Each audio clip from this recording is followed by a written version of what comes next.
HERZEN, which is Greek, and it may be translated as enjoy, learn from it, playfully. Well, at the time when there was just the plan to meet in person in Petrograd at HERZEN, I just wanted to present a book that Egon, Hein and I had edited, and the title is German. That means philosophiere, philosophize. After some time, of course, we thought it would be a good idea, as the languages are Russian and English, to have a reader in English. And that's what I will present today. A short intro. And what is the use of a book, thought Alice, without pictures or conversations? Judging from his writings, Plato seems to believe, just like Alice, that a good book, even a philosophy book, should have both pictures and conversations. In his case, in the old times, not hypertext was at his hand, and so those pictures are conjured up in words, and the reader has to imagine them himself. That also has some advantages, I must say. Well, I'm a person of today, and I have words, as all of you, at hand, and pictures.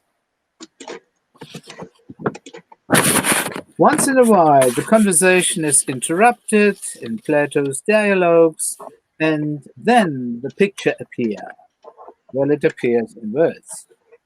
One of the characters puts the conversation on a hold, on stop, and tells the audience a myth.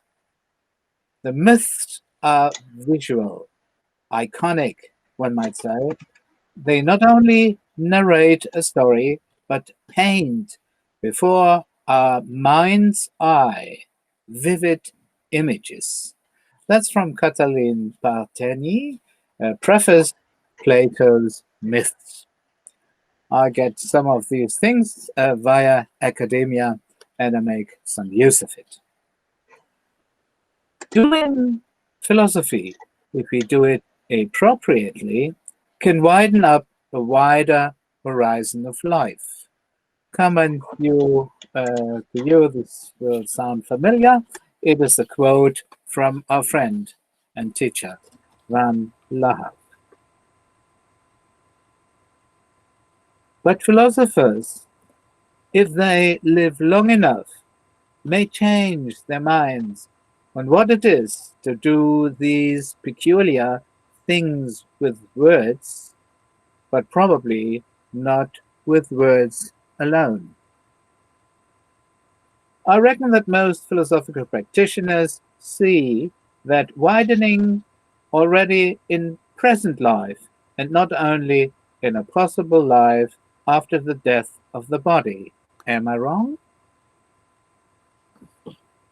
As you keep silent, I go on reading. I am wishing all of us good health in this time of COVID-19.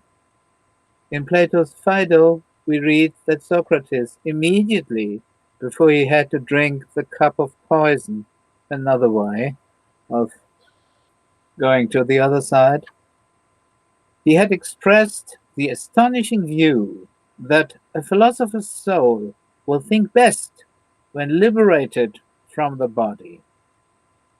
This is the last topic in the philosophy of Socrates, according to Plato. Even if one doesn't agree, the point is to philosophize to the very end. And in this activity lies the philosophical consolation.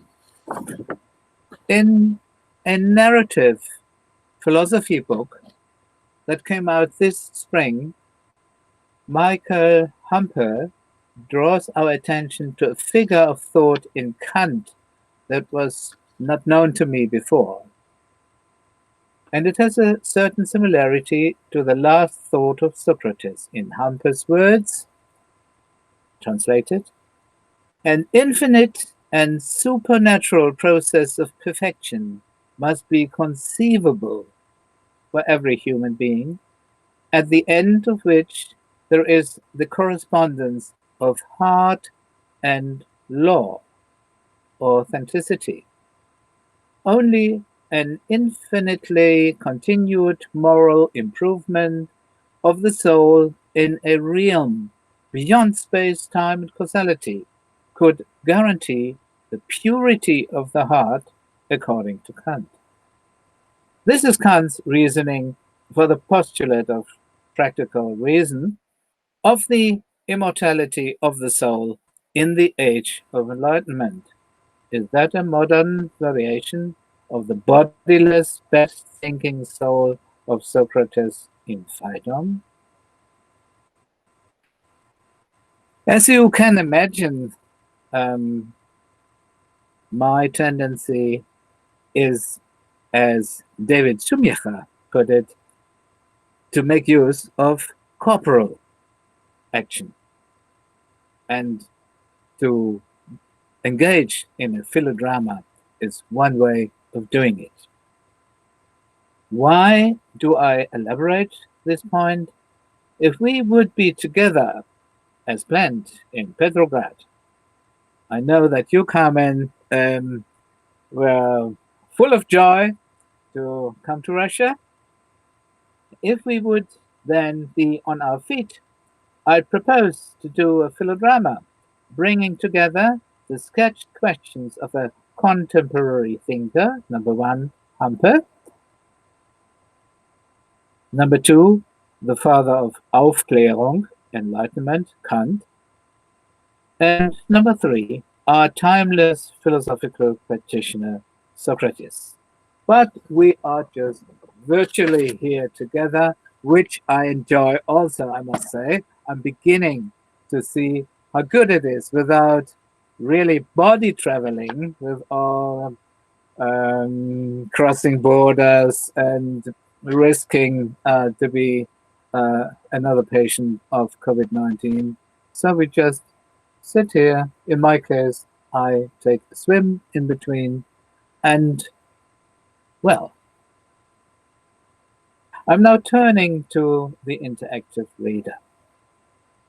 The first contribution is by Alexandra Bulatović, and she phrases the key matter of philosophical practice like this. Philosophy is concerned with trying to make sense of ourselves and of the world we live in. In academic German terminology, Weltverständnis und Selbstverständnis.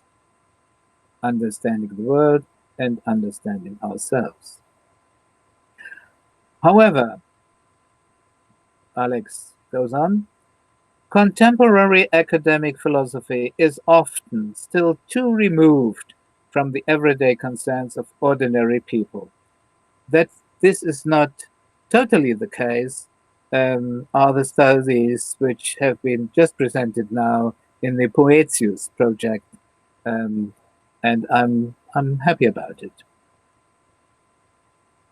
Alexandra elaborates her central point by drawing on literature such as the works of Martha Nussbaum, presented by you, Pia, and Amartya Sen. Subjective well-being is just a starting point. The author argues that well-being requires one to have a sense of relatedness to other people, a sense of availability of supportive relationships, and dynamic connections with others. The ability to impact society is an integral part of well-being too. Philosophical practice is a form of putting philosophy to work for well-being and personal development, which in turn leads to increased satisfaction with one's life. On a social level, the various modalities of philosophical practice highlight its potential for social intervention. It appears that philosophical practice is the natural complementary twin of the capabilities concept and see Pia Humi's lecture, when both are perceived in the context of the practical concern of the achievement of well-being, whether on an individual or a social level. Now comes the picture, and every time when there is a picture, I pause and we can have discussions. If not, then I go on. Now, dear Regina, you teach philosophy at a modern university, a smart university, and you try to incorporate methods from the practice care of the self, Foucault and Hadot. We have met in a contemplative philosophical retreat, and we have cooperated on the occasion of a philosophy day organized in 2018 in Chelyabinsk Research University on the topic of PhiloDrama. Regina is advocating changes in the role of the professor, and she's a professor herself, so she's also practicing these role changes from a lecturer to a listener, so that academic philosophy institutions are beginning to practice openness for formats of philosophical practice as well. One of her central issues is that the work of students with a philosophical text is not a search for right answers and punishing wrong answers to pose questions. The goal is the appearance of the student's interest in philosophy, especially in philosophizing, and gradual formation of what she calls a philosophical taste. And there's a picture of gathered fruits. It's summertime, as you remember, Carmen, in Central Europe, July, August. Plums, wild plums, round plums, at best now. And we make just juice and marmalade and bake cakes and have a swim. And that's summertime.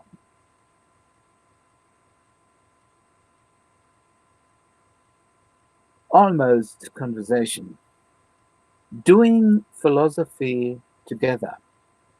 The Zurich philosophical practitioner Willi Villinger interviewed Christine Mok-W and Mike Roth in his philosophy baking shop. It was a bakery, and then the baker stopped baking, and philosophy practitioner Willi moved in. And now it's, instead of rolls and bread, you can see books and also some pictures which Willi painted. Lahav, he did a video of the two of us, or the three of us, because as Ran doesn't understand German very well, he just gave the role of the interviewer, passed it on to Willi, and of course we speak our native language in some kind of cultivated manner. The interactive reader now offers a translation into English, and I was pleased that you, Carmen, had inserted our English so that people who do not understand German can read the meaning, although in a little abbreviated way. I just go on.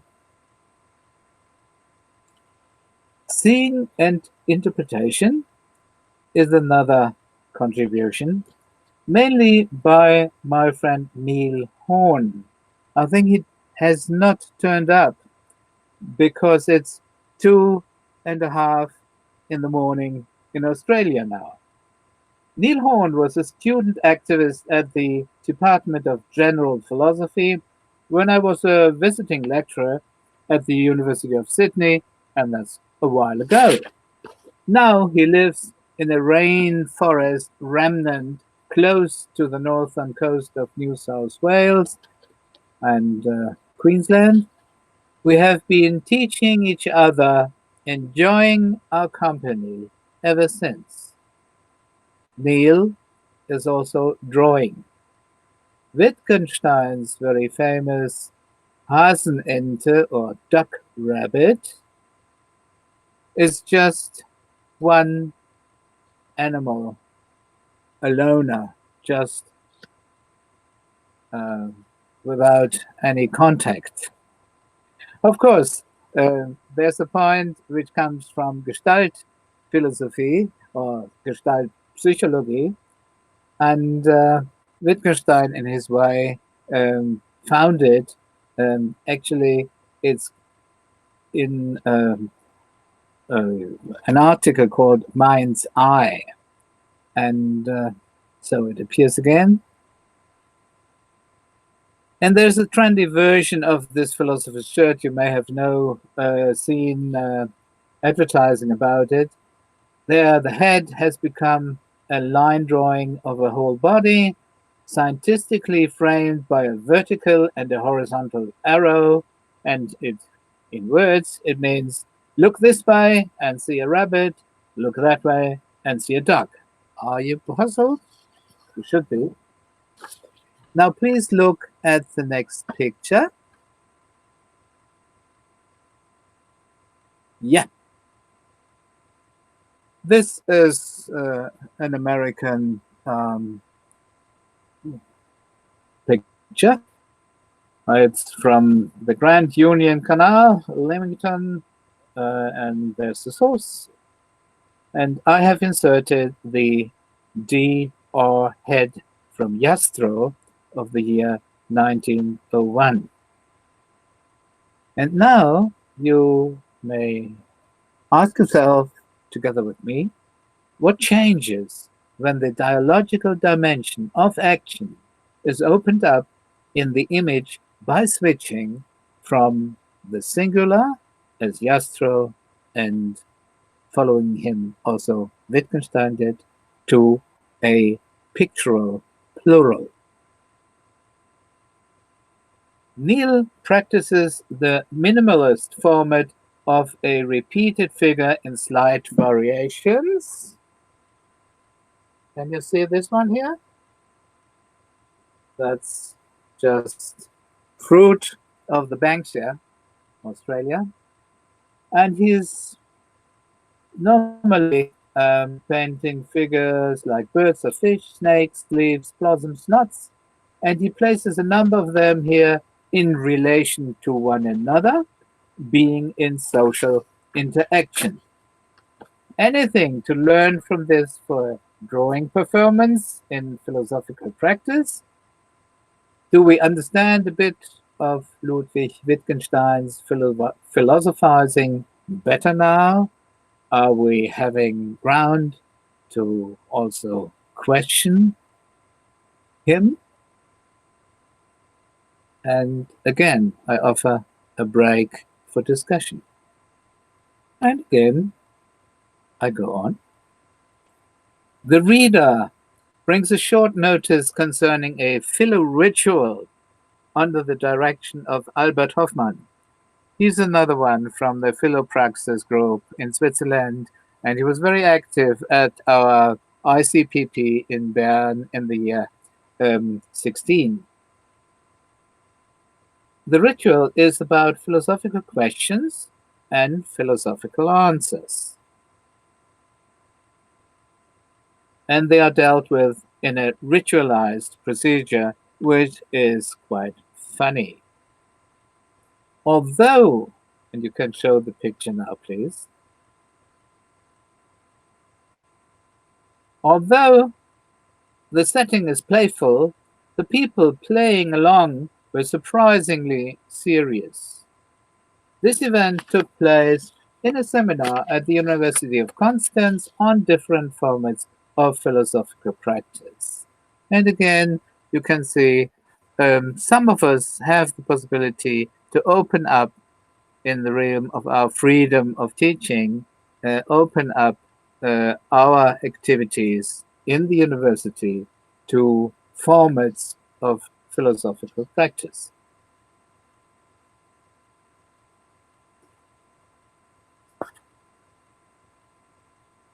Questions?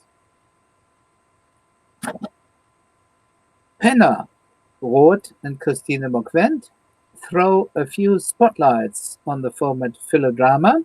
I mentioned that we had something going on there in Chelyabinsk, proposed for philosophical practice and educational purposes. Christina and Mike, we are running Sinnpraxis, like meaning practice, in southern Germany, close to Swiss border. Key figures of 3 documented philodramas are Socrates, an old Swedish forest being chipped, and also Greta. The format philodrama came into being in the time after the 13th ICPP in Belgrade 2014, where Roth had met with Kojčić. Zoran is a little ill. He is not participating as far as I can see. But Zoran had invited me to his hometown. It's a university town on the river Danube, Dunav, in Osijek, 2015. We emailed about it and played with ideas in our heads until E-Utopia or Oitopia, which also is EU-topia, European topos. PhiloDrama, Utopia PhiloDrama, smiled at us. In a Café Philo, the picture of departure was the white bull Zeus, who had young Europe riding on him through the eastern Mediterranean Sea to the island of Crete, today part of Greece. A well-known narrative, we used a modern picture. The participants in the politico-philosophical event were just facing a future as part of the EU out of a past being a part in Yugoslavia. A possible shift in the form of life was in the air. How to philosophize about it. Now, if you see this picture, just imagine, and questions are, how many roles are in the picture? What role will you choose? What is similar in the picture compared with your situation? And what is different? On the Zeus and Europe, we do not have a documentation, but this one, going back to the picture already visible by Jacques-Louis David, it's a famous classicist picture of 1787, 2 years before the Great French Revolution. And so the key figure here is, of course, Socrates. And already at the ICPP in Bern, I had just invited people not to talk about it, but just to join in, look at the picture, and I became Socrates and offered, of course, role changes, and other people could just step into the tableau vivant, something which is made out of real bodies, and real bodies can talk. In the time of Goethe, these tableaux vivants were quite an amusement for beautiful ladies to dress up and just kind of imitate what there was on a picture on the wall. So my innovation, so to speak, is to create a talking picture out of this traditional way of getting into a bodily, a corporal action by just placing yourself socially as a small group in the manner which can be seen in the picture. And as you see, Socrates in this picture, of course, is being offered, so to speak, the deadly drink by the servant of democratic Athens, and around him there are the figures which we know from the dialogues of Plato. Hello, Alexandra. I love you seeing here. Hi, Mike. Hi, everyone. I'm having occasional difficulties with my internet connection. I apologize because it keeps on breaking on me. You just left out on what beautiful things I had to tell about you, that you were kind of fire brigade, as I remember when we ran into difficulties with some really weird participants in Belgrade, and you are so multi-language and really encouraged to get the bull by the horns, and I really love that. So we have a connection since that time, and I was quite happy that you have been choosing to give that text on the well-being as a key concept for philosophical practice to the book, and I could take it as it was, as you have brilliant English. So thank you for it. And also, I could bridge to Pia Huni, and she had a good presentation, as far as I can judge, is on the capability approach in her lecture. And especially I liked number 9, play, as you can see. Now, acting as Greta documents a PhiloDrama done at the end of a whole week, day-long philosophy of a university seminar on philosophical practice. Constance University has a special unit that can be asked quite some time in advance to do video recordings of talks and events, as they call it. Anna volunteered to act as Greta. Mike invented the figure of an old philosopher talking to Anna Greta, and Christine, my partner in sin practice, she took the role of the interviewing New Yorker journalist. I think she comes from Russia initially. And you, Carmen, commented on my report. I quote, "I find this format of performative philosophy very interesting. Perhaps other controversial voices, which are widespread in society, God knows, could also participate. We do not have that. But the most important thing is that you have succeeded in engaging the new generation. The direction is the right one.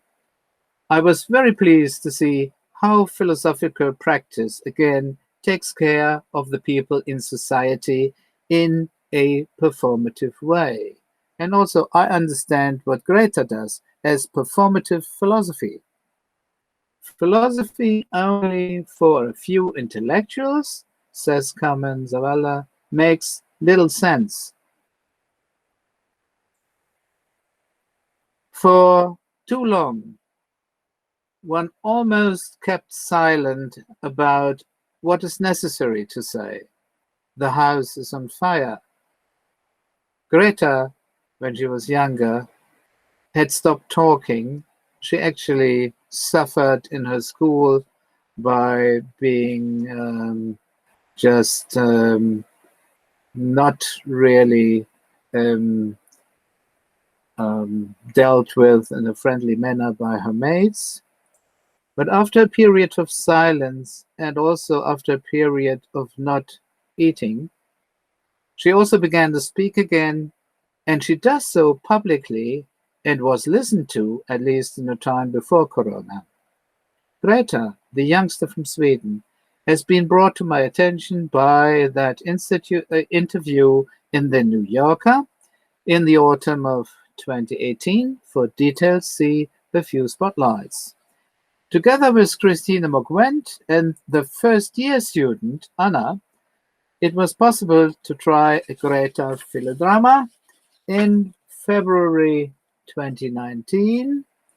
And in our reader, Egon Hein, who is here, has a section on PhiloDrama in the web, and you can click it and you see the video. And we have now, of course, this was done in German, and we have now an English translation in the book Philosophize. Yeah, if you pause here, that would be nice. First, a little up, yeah. Just the picture above. That is from the New Yorker, the original photo, and I cut off the next one, please. Transform into a PhiloDrama. This one, yes. So it is very clear. Those are the people, are the main figures. And the next one, please. We had thrown a picture on the wall, just with the beamer. And I had asked Anna to look for a shirt that resembles a little bit what Greta is wearing, and also do her hair in this style. And of course, the figure of Socrates is invented.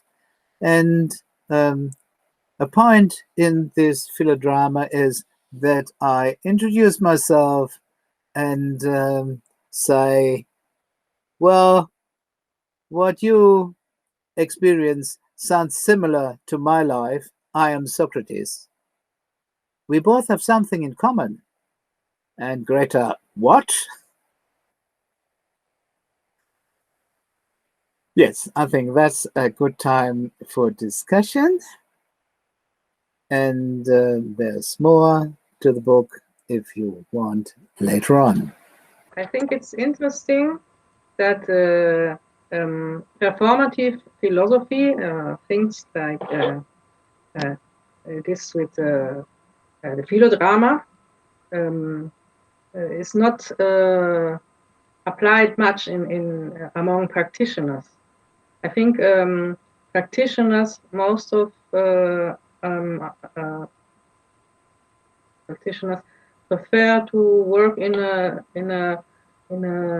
safe room, in a safe space where they have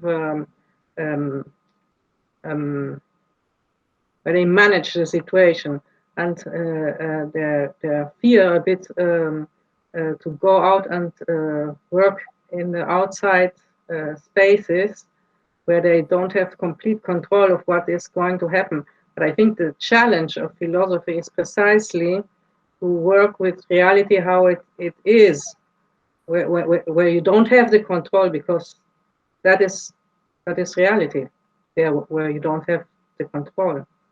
So I like the PhiloDramas. We also had PhiloDramas at the philosophical cafes in Lima. Yeah, we made parts of philosophical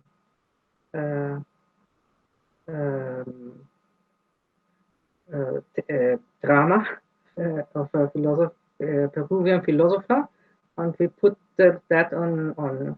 We presented that at the cafe and at universities, and it was. It had a great effect. Now that's the PhiloDrama, but also this what you make on the streets, that's also interesting. That's more interesting, I would say. Open. I think yes, it's in the open in the public realm. When you go to the street, Hofmann is a lot. Yes, yeah, it's very difficult. You have to have great courage. I like it. I think it's more valuable than work.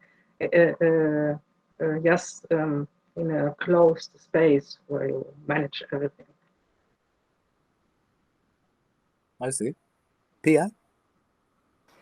I just want to asking very shortly in this moment that because I'm always very exciting about these kind of drama-based activities, and because I find out that there is it's open so many possibilities to people, you know, they in the world and to using their imagination and so on. But I just want to ask that what kind of comments people are doing when they participate, you know, the PhiloDrama, because why I'm asking this is because I have a little bit experience that people are so shy that they're thinking about, oh, I'm not an actor, I can't acting or anything like that, and they are very, very shy. And if I think about that, sometimes people are very shy also when they participate philosophizing together. So now they have two elements to at the same time doing a little bit of drama and the philosophy. But in generally, I'm happy to hear some of the, you know, the response what people, you know, say when they participated, that how much time it takes, they warming up or something like that. Yeah, it comes to my mind when I had this poster at the Bern ICPP in 16, and I had the possibility to choose a good place. You will remember, Carmen. It was the entrance door to the general gathering room, the biggest room we had there. And it was just in front in the lounge, so to speak. And people probably on their way to the next meeting had to see the poster. And we performed 2 times little philodramas there. And I usually started with a little introduction and then just jumped into the position of the Socrates in this very famous picture. And of course, all these people were philosophical practitioners. We had initially planned to let the Swiss public of the town into our conference, but we didn't succeed in getting many. So most of them were people interested in philosophical practice. And all of a sudden, these people really loved to do something funny, although we all know it's Socrates and he has to die, but nevertheless, the process, the forming of the tableau vivant was such a social act which people experienced extremely, yes, I think liberating from this having to sit and to listen and, not moving, the lack of life, so to speak, of motion, of coming close to each other. It is, some have to posture, so there was much of loving there. It was really good.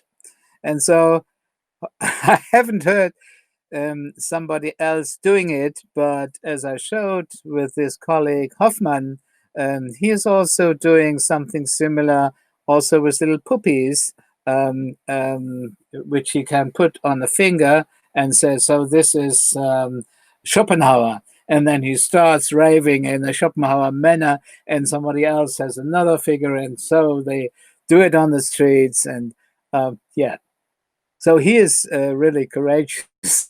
He will move from Zurich, which was just a place of a hideaway of his parents in time of no good situation in Czechoslovakia, and now the Czech Republic is another thing, so he'll move back to Prague. And so anyone who is coming to this place, I will pass on his mail and ease a contact. He's a great man, and he wants to have to introduce philosophical practice to Prague.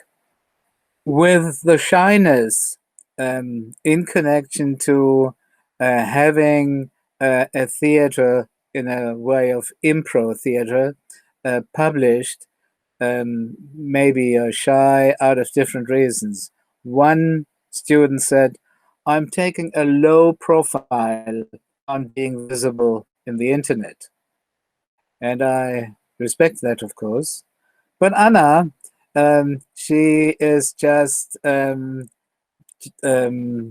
writing texts and publishing texts since she was 11, I think, like Greta. So it is, she just came in and I asked her, would you be part of it? And she said, oh no, I have to do a lot of things in philosophy. And then at the end of the term, when all the weekly classes have stopped, I do these block seminars. And she came and she said, no, I want to be active. And so she became Greta, Anna Greta. And of course, with her, it was, she could just speak out her soul because she was in contact with friends who were active in school, people from the schools who were on the streets in Fridays for Future demonstrations. And she participated. And then she was quite informed and she easily jumped into the role of Greta. And I think for her, it will go on this way. People are different, sure. For the rest of the students, I had just introduced something at the end of my interaction with Greta Thunberg. I just said, oh, well, you see, are you interested in coming to our philosophical practice? And she said, oh, well, in the way like Greta first, I can do things on my own. And then she said, oh, well, maybe. And then I found the point to say, there are many more philosophers. If you don't want the old Socrates, maybe somebody else. And then the students who had to think of a philosopher or a woman being a philosopher, like, Martha Nussbaum, could just walk by, like the people passing by in the original photograph in the New Yorker, people on the street, but they were all uttering a name of a philosopher. And that is a kind of minimized thing that also the student who was afraid not to show too much of her in the internet, she did it with pleasure. So I think, yes, it needs a bit of fantasy, an openness, who would just jump into a prominent role and who would rather be silent. Somebody said, yes, I like to be part of it, but in a non-speaking way. And okay, that's a start. Mike, Francesca just asked you two questions. It is in chat. Maybe we can, Francesca, maybe you can voice out your questions. You can read it, please, because my English is not very well. Okay, I read for you. Beautiful. To overcome people's shyness, couldn't you think of PhiloDrama with disputatio? divide the group into 2 groups and, like in a role-playing game, give them a mission. Brilliant. You are in Torino, and many people there speak some kind of broken English, like most of us, and you just organize it, find people who are interested in it, and it's about a 7 hours drive from the Lake of Constance. I come and see what we can do with it. And think of documenting it. Ask people in advance, it will be documented. Because we only learn about these things, new formats in practical philosophy, if we can save it in a certain way from being forgotten. I mean, it's beautiful. It is, philosophy generally is a moment in life, as Leon put it. And new formats in philosophy, they just pop up, and some of those people who are there will realize, and then you ask yourself, oh, what happened? And then you come into kind of Platonic dilemma that you have to talk to someone who has heard about it, and then on the way, Socrates said this and this, and you know. But document these kind of actions is so important. And we have now really good ways of doing it. Also, you could, of course, take masks. I mean, people could disguise themselves. All that kind of things are quite too considerable. Did I answer your question, Francesca? Yes, thank you. Thank you, Mike. Thank you, Francesca. Okay, time out in philosophical retreats. Do I understand your move, dear Regina?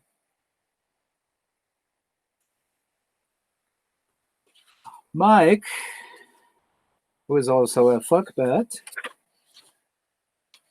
had met Ran Lahav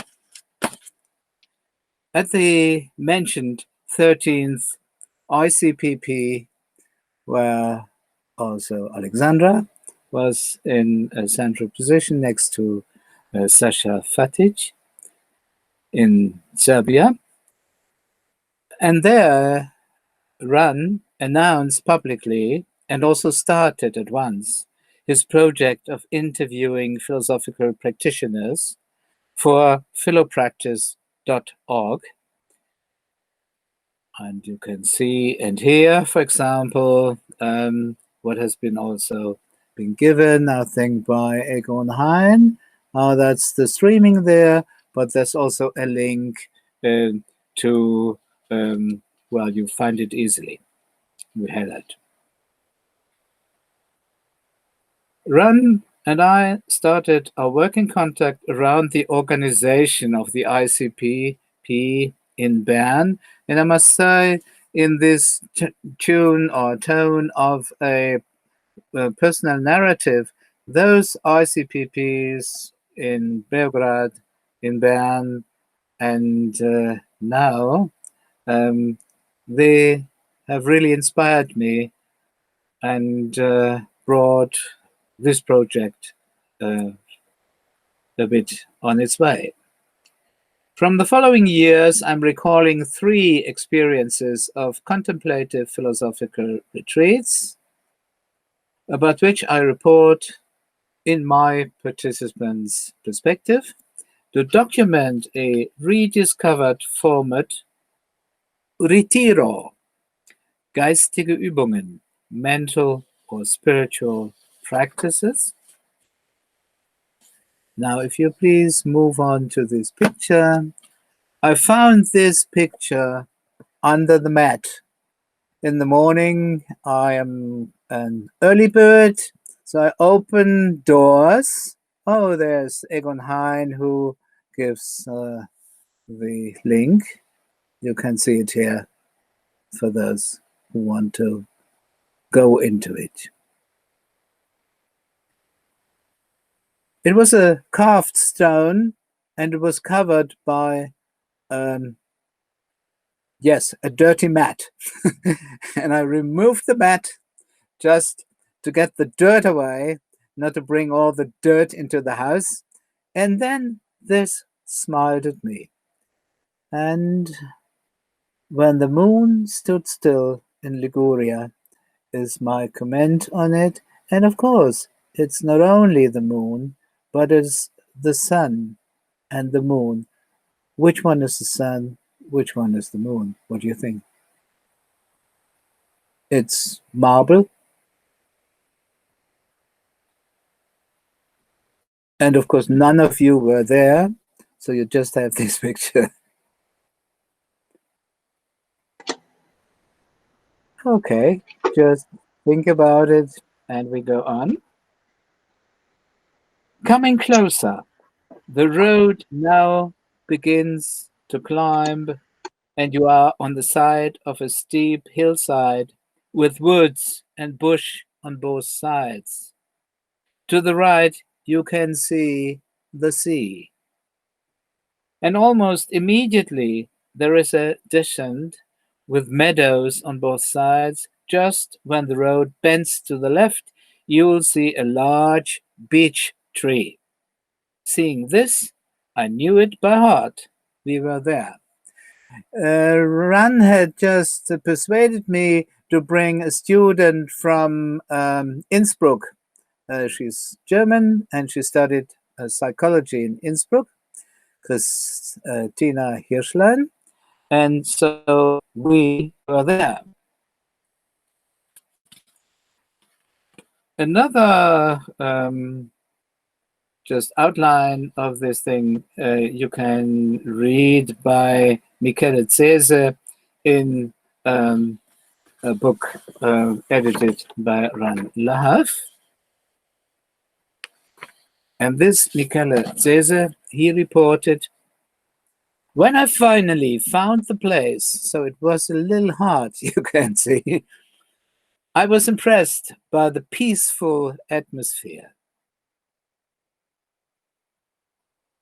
So in a certain way, this is a counterpart to the playful activity in improv theater.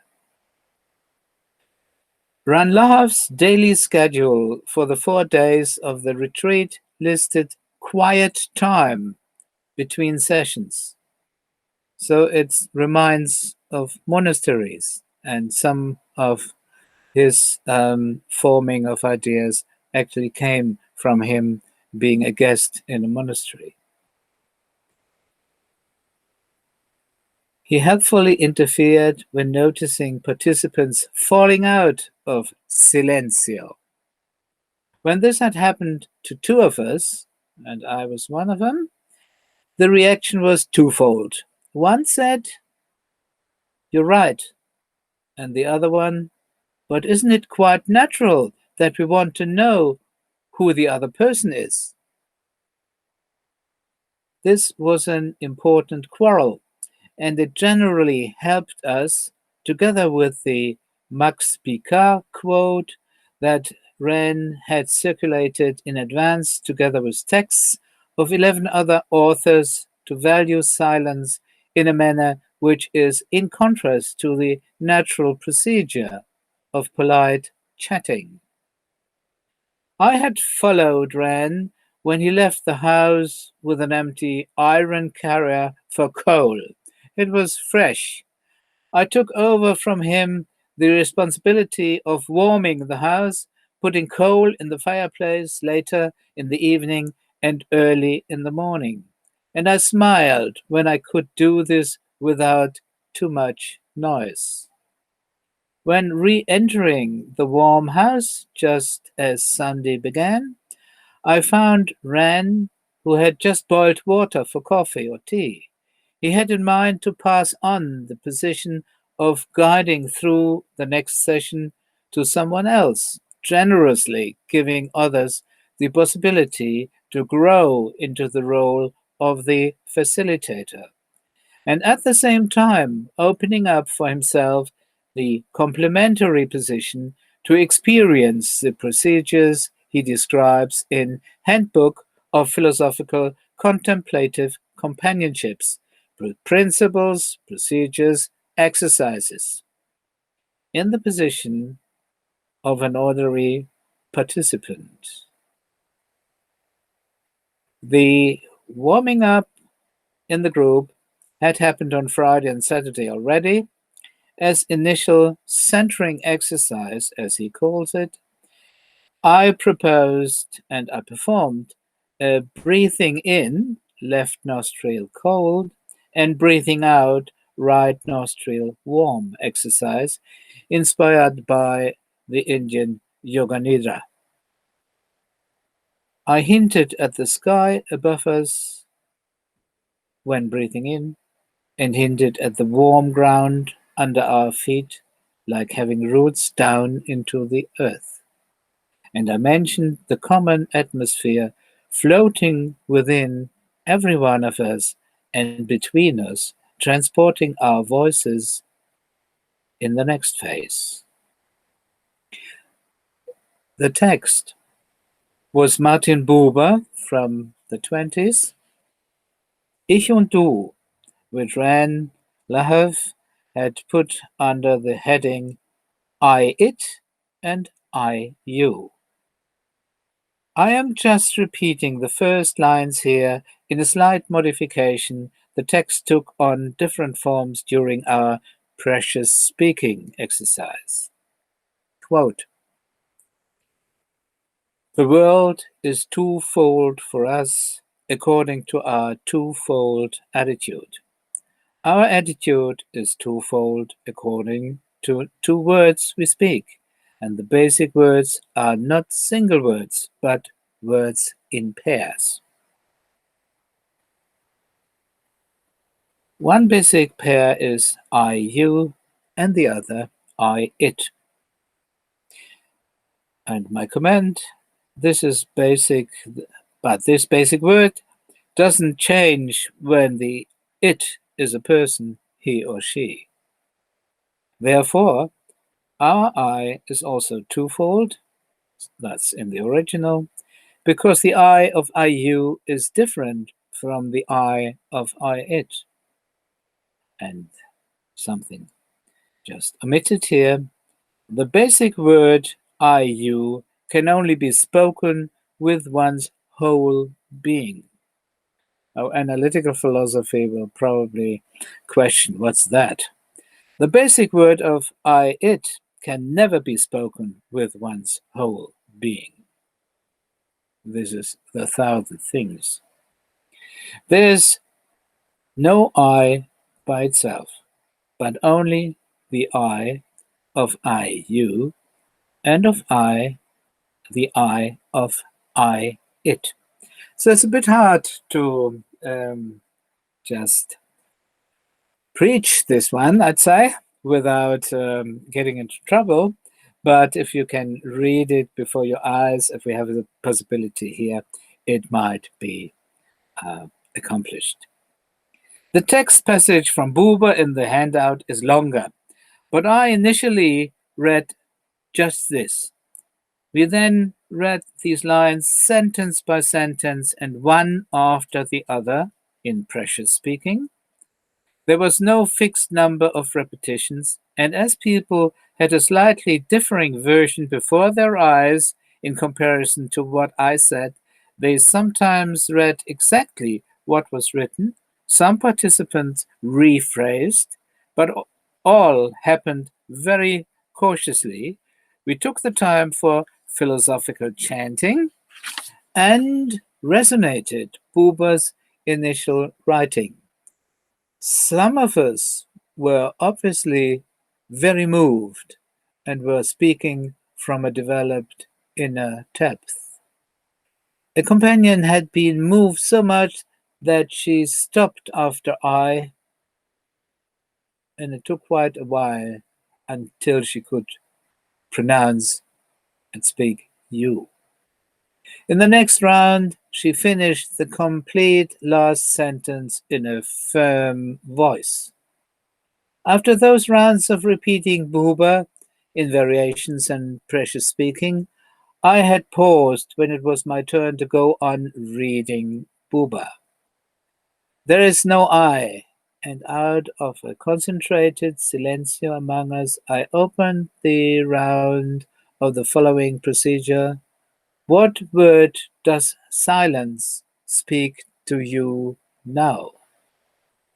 The previous session on Max Picard, cautiously facilitated by Ran Lahav, allowed me, having the role of the facilitator, to make the link Buber-Picard. All participants in this Sunday morning session had also been in the Saturday meeting. That also is a difference to our free and easy ways of getting into a room here, because it's a virtual room, but there was no way to get out of this meeting room in the Retiro. Everyone would have looked at you. And so there was a social kind of obligation not to destroy the togetherness. One participant is a colleague, and Stefano from Venice University. He wrote in extenso at length in a Facebook post. Just a small thing. When I listen to you, truly listen to you in silence, I can step over my fence and experience what lies beyond it. And he commented also with a picture, and you can see that in the reader. The facilitator in this phase of the mental or spiritual exercise realized, I realized, that the group was active without further instructions, making short utterances, very often a word. The members harmoniously gave voice to bubbles that came up from the depth. For many rounds, I just shortly pressed my neighbor's arm as a sign that I did not want to talk, not interfering, not guiding, and it was his turn to talk as an ordinary member. Later on, I resonated with some expressions mentioned before, and eventually, when it was my turn, I used philosophy, and later, you are free. So eventually, the flow in the companionship came to a halt. When it was my speaking turn again, I addressed the group. Maybe you are ready now for the next phase? And the organizer of the Retiro, Filosófico, Ran Lahav, said, yes, this could go on for 3 hours. In Republic, Plato lets Socrates say, that's a page on, I think. Our purpose in these he lets him say, what we are talking about is how one should live. Our purpose in these retreats is to develop new forms of philosophical practice that would be more philosophical, more focused on basic universal life issues, more aware of the philosophical tradition, and aimed at the traditional goal of personal growth and inner transformation. On our first full day together, we were 16. Maybe a bit too many, said Ran. In the afternoon, I took the group outside to what I called a Lahavic walk. No one had used that phrase before. Only one copy of text was taken along and was carried in front position, being the first person, so to speak, in the we warm of 17 now. Obvious contrast between the I and Stirner's synonyms in the text and the we in our social practice of doing the walk with philosophy together, Lahavic walk. Philosophers were aware of the power of words and coined powerful words to arouse us in wisdom direction. This self-development aspect is not cared enough for in much present-time academic work in the philosophy departments, but we have heard earlier that professors like Regina Penner tries to let happen in Chelyabinsk. In philosophical contemplative companionship, we relate to a selected philosophical text and to each other in resonating. We kind of play the philosophical text, like jazz musicians play standards in a jam session, shoulder to shoulder, and the text, as well as silence, is regarded as another speaker. Zoran Kojčić has outlined the philosophical practice Socratic walk. In our Lahavik walk, Stirner's text of Unspeakable, 1844, was carried by the first companion after she read out a passage like, "If you are greater than other persons, this is not by being human, but because you are a unique human." The text was passed on to the following person, who moved on physically by walking and also mentally in Stirner's text. The fact that you, a human, did it does not show that other humans can do it. While the former reader, every time after reading, stepped aside and walked to the end of the coda, end of the line. And that's the picture of Lahavik Walk, there in the small mountain area, Brando. The picture is showing a helper of Ran Lahav, Stefania, also in Torino, your neighbor. She has finished her quote from the Stirner text, and she passed the text on to the next in the line. She is going to the end. The line will be moving in the opposite direction. So the former first would now be the last in the line. It was mentioned already that we were quite a big group, which led spontaneously to forming a flat circle ellipse on a broader part of the narrow road leading out of Borgata Brando, near Coazze, or part of Coazze. Now, walking to the end of the line was just stepping on after passing the text to the person following. The group activity made ends meet, contemplatively walking in small distance before Corona. Each other also eased understanding the whole text. Though it took an effort to listen and to speak up a bit, a side effect, less or almost no other talking. So we concentrated on making philosophy heard to the whole group. I don't know about the villagers.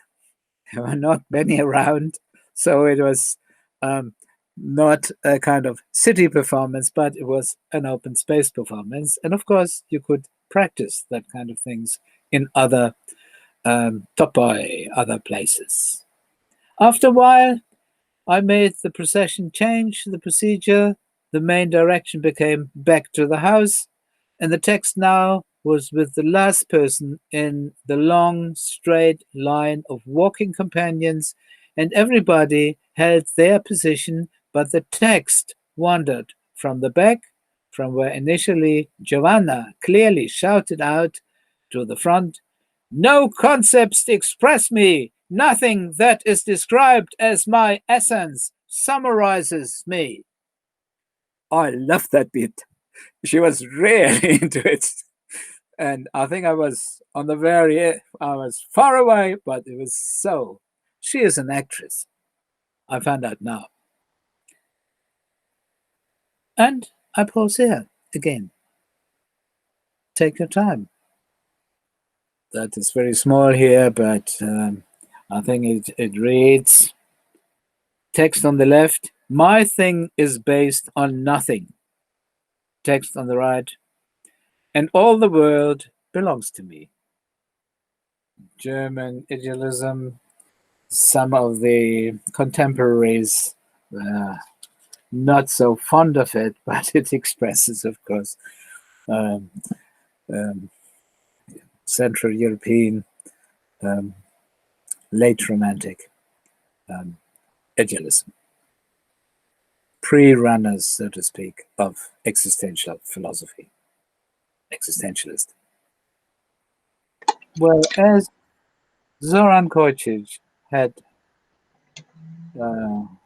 contributed to my forming the phrase Lahavik walk by making me realize that he had written on Socratic walk, I thought I would ask him if he wants to add his text. It was some kind of, I may say it as it is, broken English, and I tried to polish it up with the help of this and that, and so we edit, Egon and I edit this text, and makes lots of pages in the end of the reader. But if you have an ebook, it is not so hard. You don't have to calculate how much a lengthy contribution will put the price of the text up. And so, yes, people can read what this colleague there in the south of Croatia does with usually younger people. He's a teacher in a school next to the river Danube, Donau. Okay. No, you will not inspire us to question you. Is the evening of a day. I sit and watch the children play. Silent verses I can see, but not for me. I sit and watch as years go by.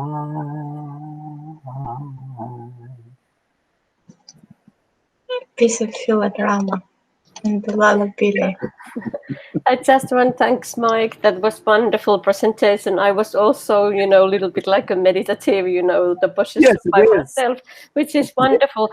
But what I'm wondering about, and I'm thinking quite often about this example, Socratic walking, or these things what you have done together with Ron Lahav, and I know Lahav's because I have working and doing the practice things with him as well, which is very nice.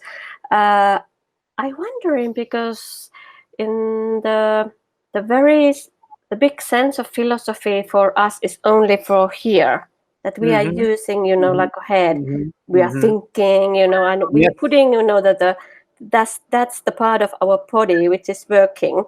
And I wondering all the time that when the people start walking and thinking, that when they start using their whole body, something is changed. Yes. I don't know. It's probably, of course, it might be some biological, the impact that you're gonna get, some good hormones or something like that, but something else as well. And if you're looking back to the history, there is very, very interesting book about the history of walking, and the very, the famous people, they walk it very long trip and thinking and so on. I think there is some area that I can see that we able to develop that more, how to using your body when you're doing philosophy and philosophy. Yeah. What do you think? And now, of course, being online and being more or less forced to stay where the camera will get me, you can understand that this kind of things that you want to do, and I also, easier when you can open the door and get out. And in Constance, I always have a bit of a fight. I want to have a room which enables the students just to open the door and get out into the woods. And it's very close to the Lake of Constance and meadows. And then you can do these things. Sometimes I call it a caterpillar, a philosophic caterpillar. So moves very slowly and then says something, and people take on very, with lots of fantasy roles, and yeah, it's very nice. Yeah, I remember the ones, you know, this Maria Amprovic. What was the name of the very famous Spain philosopher? Zambrano, Maria Zambrano. Yeah, Zambrano. Yes, yeah. But I think she have some kind of little, you know, the physical exercise also, which she created to support the people in their thinking process. It's very interesting. I like that. Yes, you know, we should looking for more about this. If you look at back, you know, the history of the Greek and Roman, you know, there was some physical exercises as well, together with the thinking and being intellectual.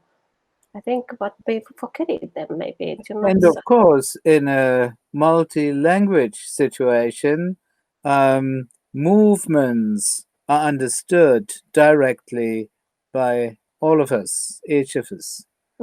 Although we might not understand our languages. But again, Australia, people live there in long distances away from each other, but they have a coterie where different tribes come together. And of course, it also has a background of a non-modern regulating kind of mating selection. You are not allowed to get a man or a woman from the same tribe. You have to marry someone from outside. And so people come, and by dancing and putting on costumes and produce things, pieces of art, of course, they make each other understood, and they present themselves, of course. And so there's lots of things going on, also emotionally, of course. And that may help a lot of people to forget the shyness, this business. Yes, if you're into it, you just woof. Yeah, and yes, moving. If you are shy, you're kind of frozen. If you move, you have to melt. Also inside. Hello. I want to say something. I think that the drama, the philodramas, the philosophical retreats, and all these different what David does, this moving movements, moving workshops. I think all of these things should. That's why I think should be combined. I mean, combined. One should do, let's say, more standard philosophical practice, and do retreats, do philodramas, philo walks. Oscar also does philo walks, because even he has realized. I don't know if he says so, but the fact that he does it shows that he has realized that only doing the Socratic dialogue as he does it doesn't work. So he everyone in his workshops that he does, there are the philosophical walks and there are the philosophical drawings, and he does a lot of things that are not exactly what he usually presents, because you have to combine. Other people cannot do the same thing all the time. So I think it's good. All the different things, ways to do not the standard but philosophical practice in different ways. So that makes you reflect. If you only do one thing, only dramas or only like retreats and only philosophical practice in the standard way, then you get stuck, I think. Yeah, I fully agree. Thank you, Egon. He was a great help, and he made the thing interactive so that it's really easy. If you have that on your screen, you just make the link active and you are kind of beamed into the place. I mean, that's what you can dream of if you have just a standard paper book on your knees.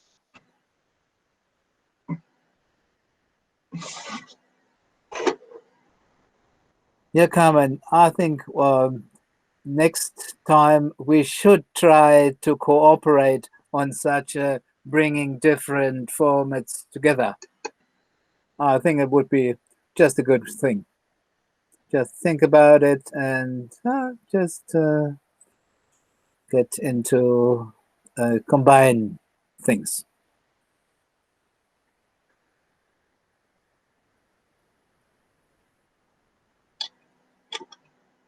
I didn't mean to combine, but to do them in different moments.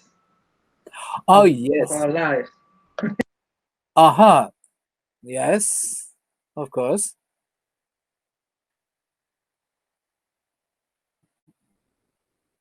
What was on my mind is what sometimes is missing on this kind of conventions like ICPPs is that we are not trying to do an equivalent of jam sessions of the musicians. We just use it as a metaphor, but we are very seldom coming together. And that was a good experience when it functioned well with RAN, that different people could do their bit on a several days retiro and in this retreat. And the time is about the same as in a face-to-face ICPP. So there should be just a slot, an open slot for people together, and then not doing it at the same time, but in a row over the 4 days of an ICPP. As all of this is documented, we are sure that this will be heard and discussed.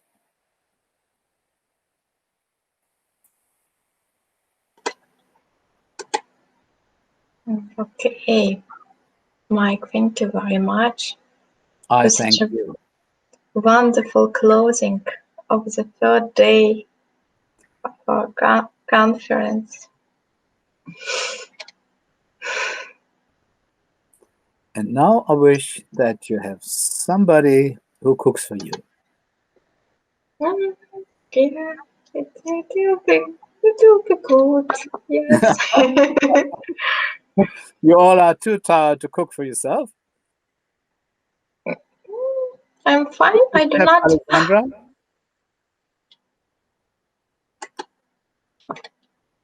Activate your microphone. Yes, I did. Can you just please repeat your question? Cooking related? Yes, I'm now at the end of our time. Time's running out, and I wish that somebody will cook for you. That's a wonderful wish and a wonderful thought, really.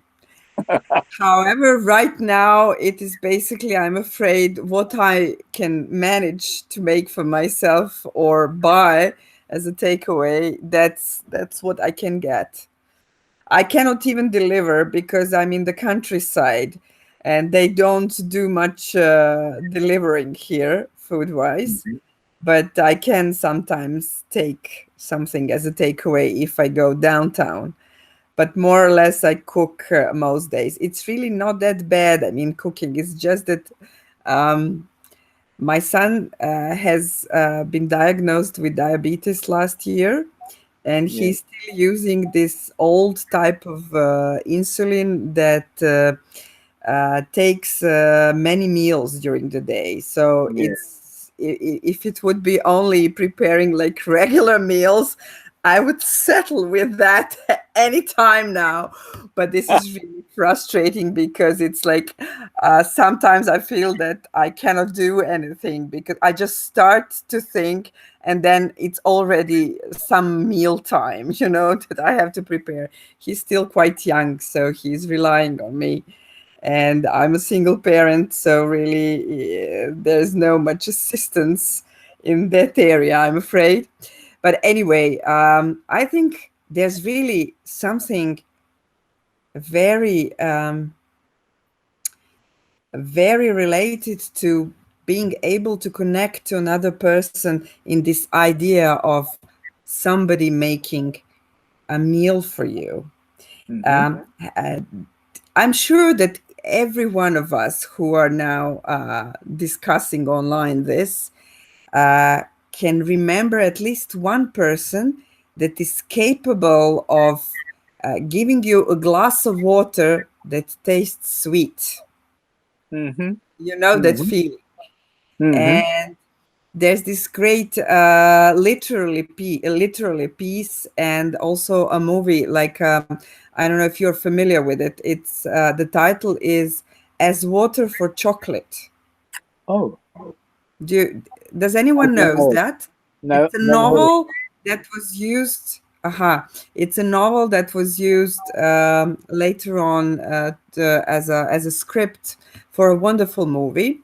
And the main female character in the novel or the movie is actually a prominent cook. And she lives somewhere in Southern America. I think it's Argentina, actually. And I mean, the plot is not that much relevant from my point. The ending of the novel is that there is a big fiesta going on, and on that fiesta local ladies have brought the food that they prepared, and this main female character is of course again with some of her food, and there are some very nasty ladies commenting on her life in generally, but also her cooking, but she's with beyond any doubt or gossip an excellent cook. And the last two sentences of the movie are they make a comment on her, I don't know, stew, that she must provide a recipe for it. And for the first time she replies completely sincerely. She says, I'm afraid the recipe wouldn't do any good for you, because to make such a wonderful stew, you have to make it with love. Oh, yeah. And you are not really capable of doing that. and that's the end of the movie. And I often, when I eat something wonderful, I often think about it, that it's really, you know, it's really important to do things authentically, you know, to make the discussion wider. It's not only about love. It's like being authentic in what you are doing and how you are doing and the way that you are living. And if you are doing that, the result would be something that is what you are aiming at if you are chasing well-being. So that was my my brief reflection on cooking and well-being. Very well done, and bringing us back to key matters of practical philosophy. And thank you very much. Thank you, Mike, for this wonderful presentation. And thank you, Regina, for organizing all this. And I really regret for not being able to travel to Moscow this summer, but hopefully soon. Yeah.